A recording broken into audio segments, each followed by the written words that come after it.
everyone, just coming on. I just had the ultrasound or the sonogram. The ultrasound, the sonogram is the picture that they take from the ultrasound for my, I have the hiccups, for my future hysterectomy about my fibroids. So they did both today. I didn't know they were going to do both. Thankfully, I woke up and I showered. And then I went there and they told me before I go there, an hour before my appointment was at 8 a.m., they told me at 7 a.m. to drink 32 ounces of water. And so I drank that on the way to the place. It's only like 20 minutes away, but I drank it on the way. Then I got there, they're like, is your bladder full? And I'm like, yeah. And so they do the first one, which is this standard like pregnancy kind where like you're just like, they rub it on your belly. They can't give you any information. So they just asked like, why are you here? And I said they found a fibroid about this size. They're like, did they do a vaginal one or did they do on top? And I was like, they did a vaginal one. And she was like, okay, whatever. I was like, can you give me any information? And she's like, no, I'm not allowed to give you any information, but you'll probably get your results by the end of today. Like call your doctor and you'll probably get your results pretty soon because everything's electronically sent. So first they do the one on top, whereas the one that your bladder has to be full for. And like I said, it's just like the kind of pregnancy thing and you like see your fibroid on the screen. I think my husband thinks I have two because he was in the room with me. He's like, I'm pretty sure you have two of them. I don't know yet. I didn't get the results, but I'll keep you guys posted on that. Then they let me go to the bathroom and then I came back and I had to undress from the waist down and then your feet are in like those stirrup things and you have to scoot your butt all the way down. It's kind of like a regular exam and they just like put a thing over your lower section, your pants, your underwear, everything's off. And then they go in with that big thing and yeah, it goes in your vagina and they put like lube on it or something like that.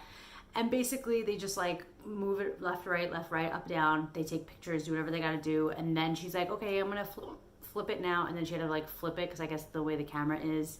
But she was really good and she was letting me know everything that was going on. So that's what today's experience was. It really wasn't bad, but I did shower before I went there. It wasn't true. I thought it was just going to be the ultrasound that goes on top, but it wasn't. It was also inside.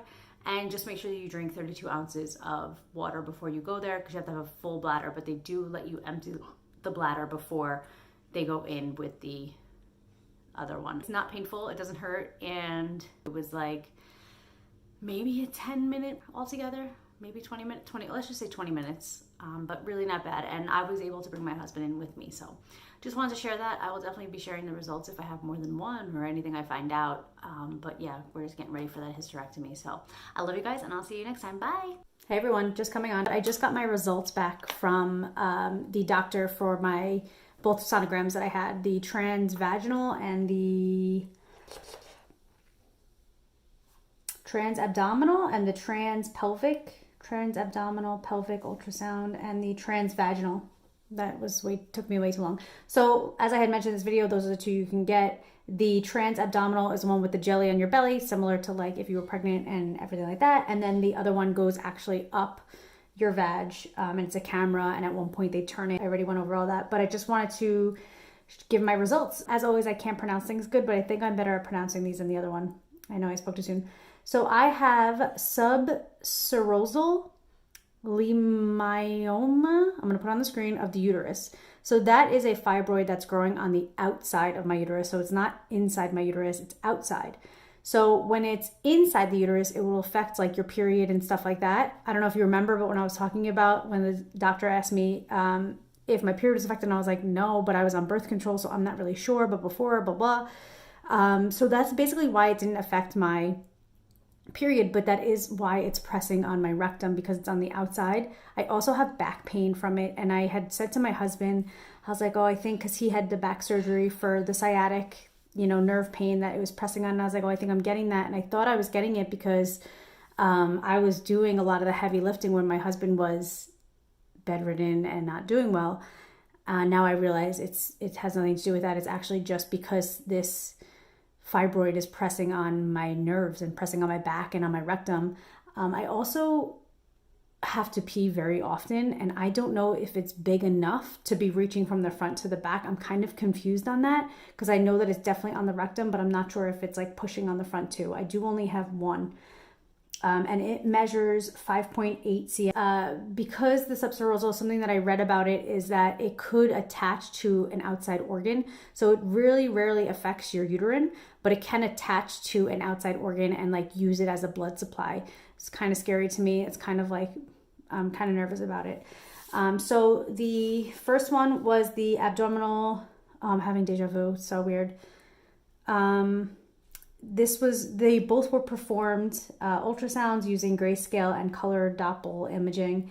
My uterus, it tells me the size of my uterus, which is 7.4. I'm having the weirdest deja vu right now. 3.7 and 4.1 cm. And then it says the posterior subserosal myonoma. It measures, this one was the one that was just on the belly, and the measurements they got was 4.9 by 4.3 by 5.8. My endometrium was 3.1 mm. So I looked it up. I was like, I don't really know what that means. Basically, if it's anything 4 or greater, they would have to check it for cancer. If it's more than 20, you're very high risk for cancer, but I'm below that. I'm 3.1, so I'm below the 4. So we're basically fine. There's no cancer or anything like that's coming from that. Then it gives me the measurements of my ovaries. Again, this was the belly one, so it's a little bit different measurements than the transvaginal, the one they actually go up there. But my right ovary measures 3.2 by 2.8 by 2.9 centimeters, and it contains multiple follices. So I looked that up. I was like, what does this mean? Because that's also on my left. So my left ovary was 3.7, 2.4 by 2.6 maybe. No, 20.6 mg. I don't know what that means. It's like a totally different measurement.